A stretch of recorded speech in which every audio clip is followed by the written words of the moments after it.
आए sir question number 29 पे पढ़ें जी, खुद पढ़ें इसको।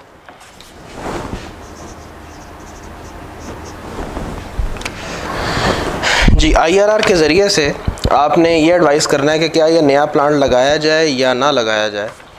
ये एक नया प्रोडक्ट है D44। इसके लिए करंटली आप एक स्पेशलाइज्ड मशीन पहले से बना रहे हैं X85 के नाम से। मार्केट में एक new version of the machine ज़्यादा पॉपुलर हो रहा है, तो आप कह रहे हैं कि आप इसी तरह का एक वर्जन D44 बना लें। इस हवाले से पहले ही रिसर्च हो चुकी है पिछले 6 माह में, और उस पर कॉस्ट लगी हुई है 32 लाख। ये सर संग कॉस्ट है।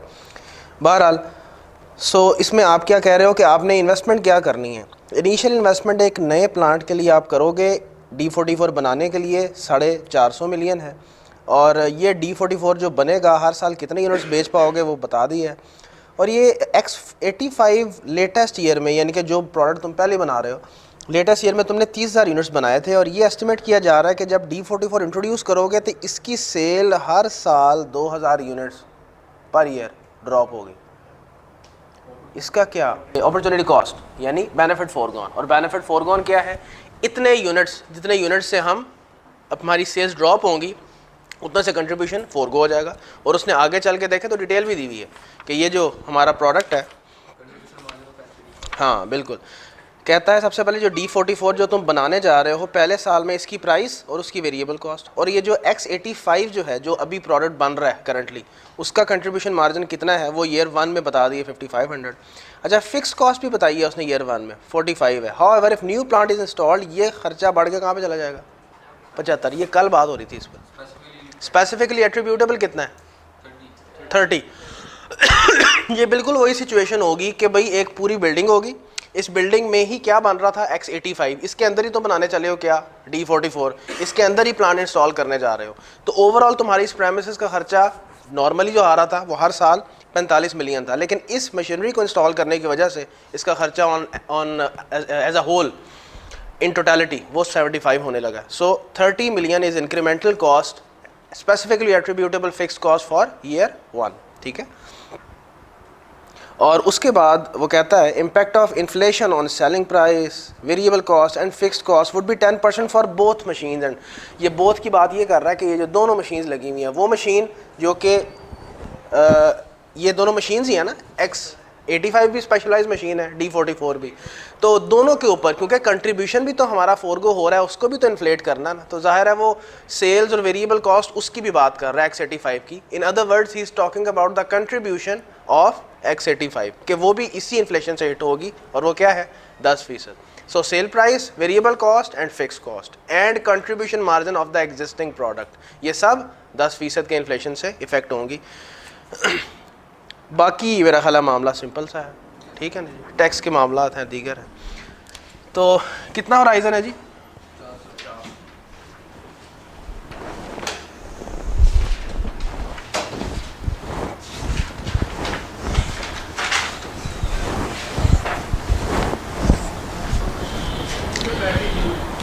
जी सर। तो यहाँ पे यूनिट्स की बात है, तो आइए ज़रा यहाँ से यूनिट से शुरू कर लेते हैं। किसके units, D44।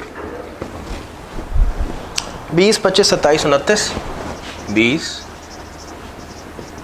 25, 27, 29। So these are the units. और फिर सेल प्राइस, जो जो चीज़ पर यूनिट एक्सप्रेस हो सकती है उसको एक्सप्रेस करें। क्या कहता है इसके बारे में, और पहले साल की बता रहा है, ठीक है ना। 40,000 और 32,000 वेरिएबल कॉस्ट है, 40,000 और साथ ही हम वेरिएबल कॉस्ट पर यूनिट लिख लेते हैं। ये दोनों बच्चे कैसे इन्फ्लेट होंगे 10%, ये भी एट द रेट ऑफ 10%। तो पहले साल का मैंने प्लेस कर दिया है, इसको अब इन्फ्लेट करवाओ। पहले 44,000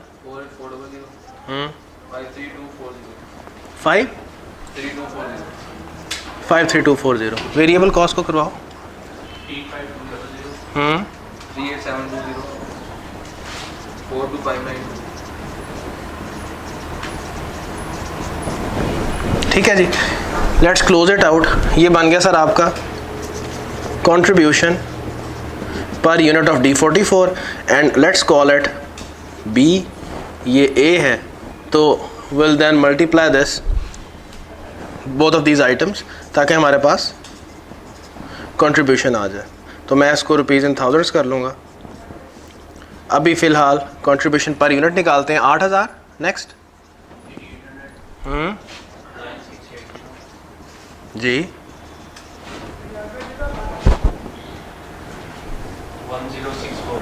10648। ठीक है जी, यहाँ तक ओके है। So you have calculated both of these items, multiply करें और ज़रा थाउजेंड्स में वैल्यू बताइएगा। 1,60,000 पहले का 16,000 है। 8 को ज़रा दो ना 20,000 से, 1,60,000 नहीं बना।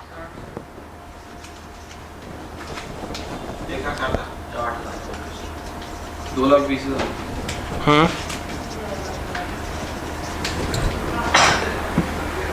26136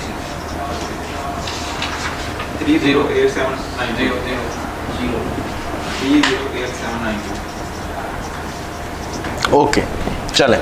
so next item fixed cost है, और वो भी कौन सी लेनी है? स्पेसिफिकली एट्रीब्यूटेबल लेस, बस स्पेसिफिक कह दें इतना बहुत है। स्पेसिफिक फिक्स कॉस्ट, और ये भी उसके बाद किस रेट से इन्फ्लेट करेगी? लेकिन ज़रा पहले साल की क्या वैल्यू ली जाएगी? 75 माइनस 45, सो 30 मिलियन, लेकिन हम 30,000 थाउजेंड्स में ले रहे हैं वैल्यूज़। 30,000 फर्स्ट ईयर की हो गई, और उसके बाद करवाओ ज़रा इन्फ्लेट 33,000। हाँ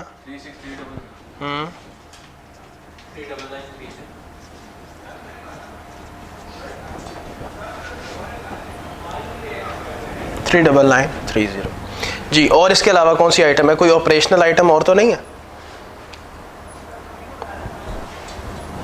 या चलें टैक्स की तरफ?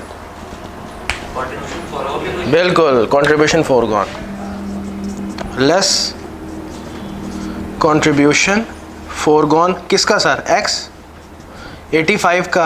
अब करने को डायरेक्ट भी जा सकते हैं, लेकिन मैं डायरेक्ट सजेस्ट नहीं करूंगा, क्योंकि यूनिट्स का भी इम्पैक्ट है, उसके लिए भी कैलकुलेशन दरकार है, और जो कंट्रीब्यूशन है वो भी इन्फ्लेट हो रहा है, ठीक है ना।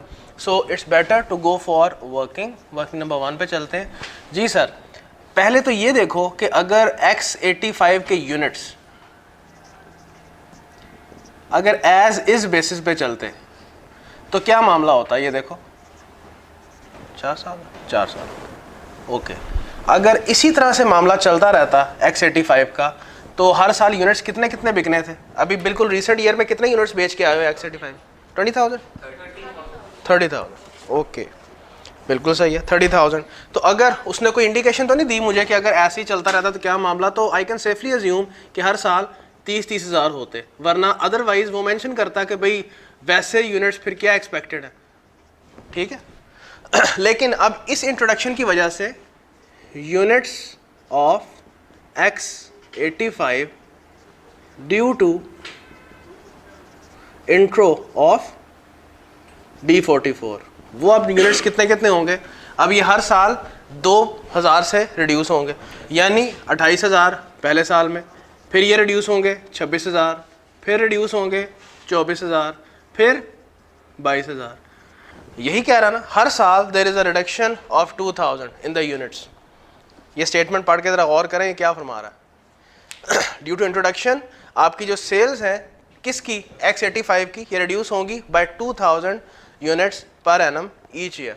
तो अब इस लिहाज से अगर अब मैं यूनिट्स फोरगॉन निकालूं, सो आई कैन ईजिली कैलकुलेट कितने यूनिट्स फोरगॉन होंगे हर साल में। अब करने को बंदा जल्दी में क्या करे, हर साल कहे कि जी 2,000 से फोरगो हो रहा है, लेकिन that's how the trend is going. तो देखें पहले साल में कितने यूनिट्स फोरगो हुए? 2,000, नेक्स्ट ईयर में 4,000, फिर 6,000, फिर 8,000। सो इसको आप कह लें कि ये सी है। इसको किससे मल्टीप्लाई होना है सर? कंट्रीब्यूशन मार्जिन से per unit. These are the units foregone, and what is the contribution per unit of X85? जी क्या फरमा रहा है इसके बारे में? पहले साल के लिए 5,500। अब ये भी सर 10% से इन्फ्लेट होगा at the rate of 10% per annum. करवाएं इन्फ्लेट? नहीं यार, 5500 टू 10%। अब इसको इन्फ्लेट करो ना आगे। 6050 कंट्रीब्यूशन टोटल चलो, और ये थाउजेंड में बताना मुझे। 1,10,000 1,11,000 1,11,000 नहीं 11,000 अच्छा 11,000 5.5 इंटू 2,000 कर लो ना। चले 24200 नेक्स्ट 3993 3930 58560 चलो, ये this is the value that जो कि हमने रिपोर्ट करनी है। यहाँ पे कंट्रीब्यूशन फोरगॉन कितना होगा सर? 11,000।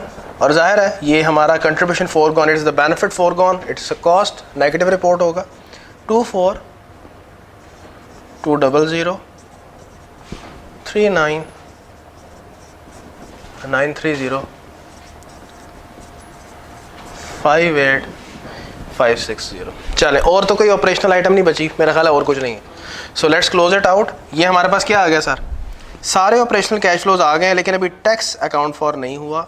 इसको आप बिफोर टैक्स बोलेंगे, रुपीज़ इन थाउजेंड्स। बताएं जी values. Sir contribution forgone operational item कैसे है? सर ये टैक्स अट्रैक्ट नहीं करेगी।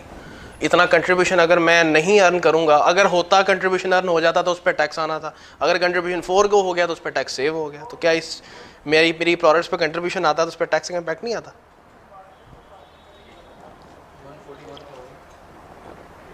और ये कैपिटल आइटम है, क्या वैल्यू? 141,000 211 नेक्स्ट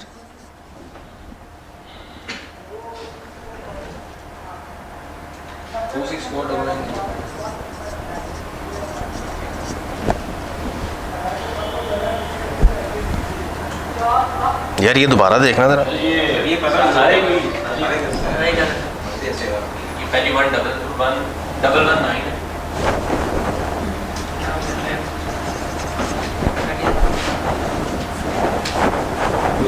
1628 सर मैंने कंट्रीब्यूशन को ऐड कर दिया।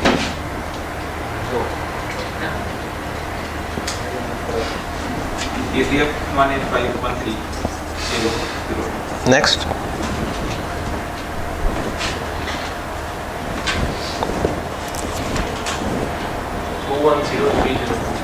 21030 वेरीफाई कर लें, ठीक है। Yes sir. चलें, अब उसके बाद जो हमारा तरीका है, इसको अगर मैं ये कहता हूँ तो इस पे सर टैक्स एक्सपेंस निकाल लें। टैक्स एक्सपेंस क्या रेट है? 30%। टैक्स एक्सपेंस ऑफ 30% ऑफ ए, और फिर उसके बाद हम ऐड कर लेंगे टैक्स सेविंग ऑन डेप्रिसिएशन। ये वर्किंग नंबर 2 से आएगी। उसके बाद मेरे पास आ जाएगा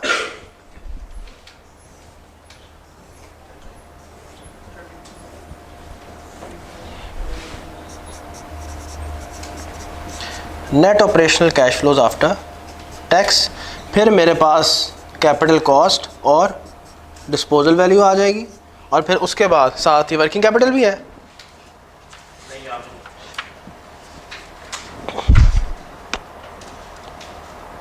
okay, so after that it will be closed.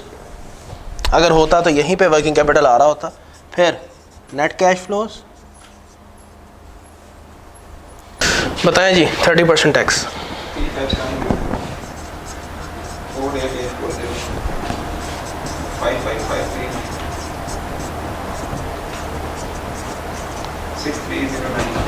63091 verified. Okay, चलें, टैक्स सेविंग ऑन डेप्रिसिएशन बड़ा आसान है यहाँ पे, क्योंकि यहाँ पे कोई एंड पे लॉस भी नहीं है। सर कैपिटल कॉस्ट कितनी है शुरू में? 450 मिलियन, यानी हम थाउजेंड्स में ले रहे हैं तो 4.5 लाख जी। इनिशियल अलाउंस तो नहीं है? ओके, डेप्रिसिएशन का रेट क्या है? 25%, टैक्स रेट 30% जी। 4 साल हैं। Let's start doing depreciation. 4.5 lakh पे 25%, 112,500। अब इसी का 75%, 84,375, फिर 75%, 4746 461 और एंड पे ज़रा WDV भी बता दो, क्योंकि वही WDV किसके बराबर होगी? Disposal proceeds.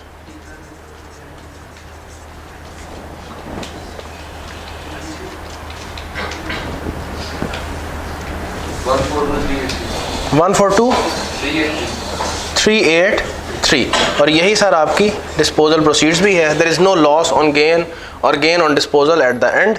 आप टैक्स सेविंग्स कैलकुलेट करते हैं हर साल की 30%। 33750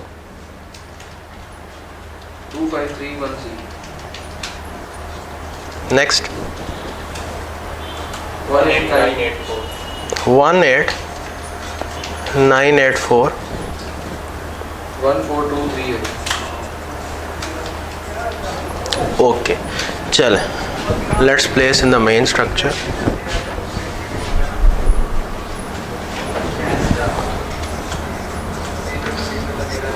डबल 33750 25313 18984 14238। चलें, कैपिटल कॉस्ट तुम्हारी कितनी है शुरू में? 4.5 लाख, वो भी इधर ऐड कर लेते हैं, आउटफ्लो हो जाएगा। और एंड पे डिस्पोजल वैल्यू जो हम कैलकुलेट करके आए हैं वर्किंग 2 में 142,383 383 वर्किंग 2 का रेफरेंस दे दें। जी सर, हर साल की after tax operating cash flows बताएं।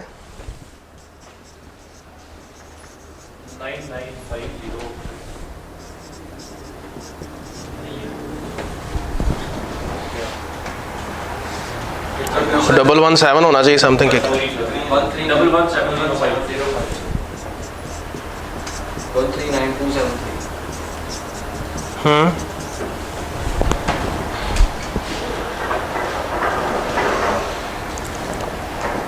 एंड वाला 161449 161,449 यस थर्ड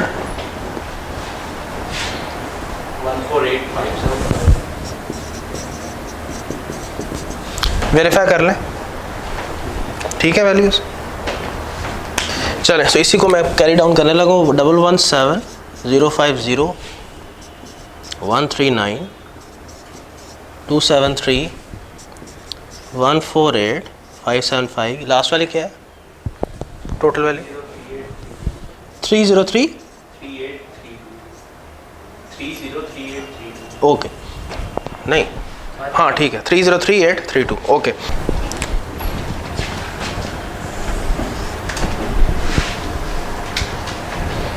इधर से शुरू करते हैं। Net cash flows rupees in thousands 0 1 2 3 4। चले कर ही लेते हैं नोट यहाँ पे, क्या यार।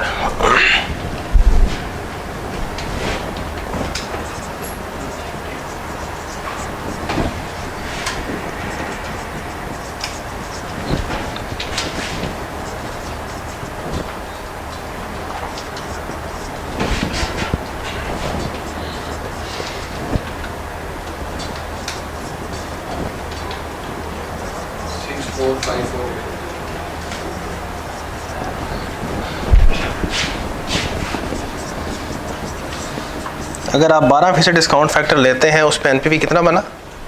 6454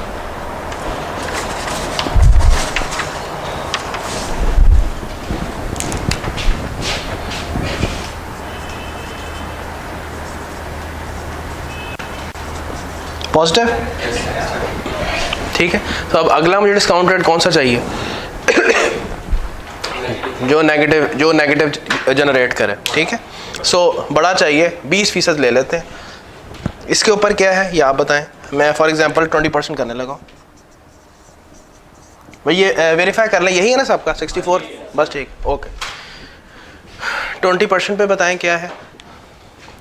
सो इसको मैं ए कहने लगा क्योंकि इस पर पॉजिटिव आया, और इस एनपीवी को भी मैं एनपीवी ए कह देता हूँ। And hopefully this 20% will give me NPV B, और इसको मैं B% कह रहा हूँ।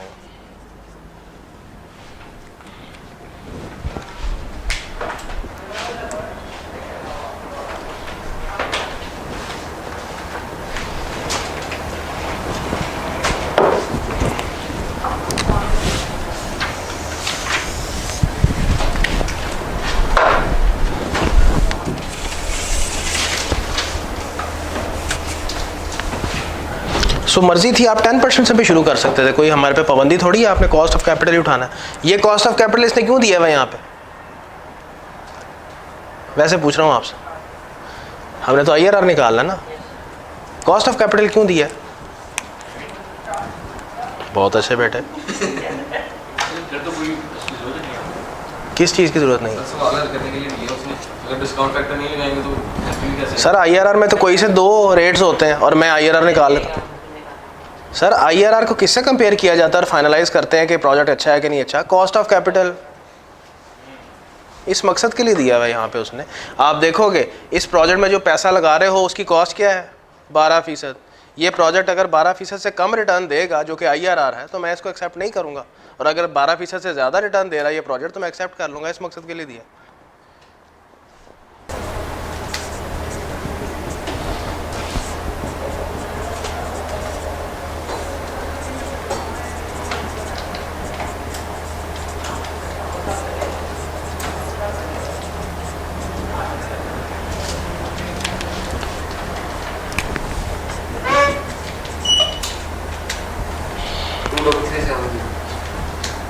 क्या 20%?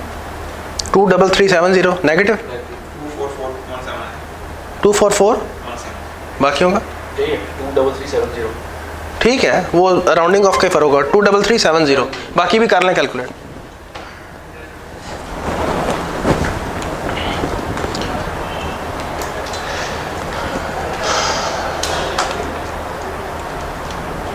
अगर आप डिस्काउंट फैक्टर्स से करोगे तो मे बी 23,400 समथिंग आए, और अगर आप फार्मूला से कर रहे हैं तो मे बी 23,370 आए। आप दोनों ने मेरा ख्याल है फार्मूला से किया होगा। अच्छा, टेबल से किया, वो सिर्फ ये राउंडिंग ऑफ का ही फ़र्क है, डिस्काउंट फैक्टर्स का और कोई फ़र्क नहीं। So it's correct. 17.8, 17.75, 17.76, this is the IRR। So हमारा कॉस्ट ऑफ कैपिटल क्या है? 12%। Since IRR is higher than that, it's 17.8%। सो ये प्रोजेक्ट में इन्वेस्ट करना हमारे लिए फाइनेंशियली फिजिबल है। We advise to CL that they should introduce D44 क्योंकि it's IRR is higher than the cost of capital.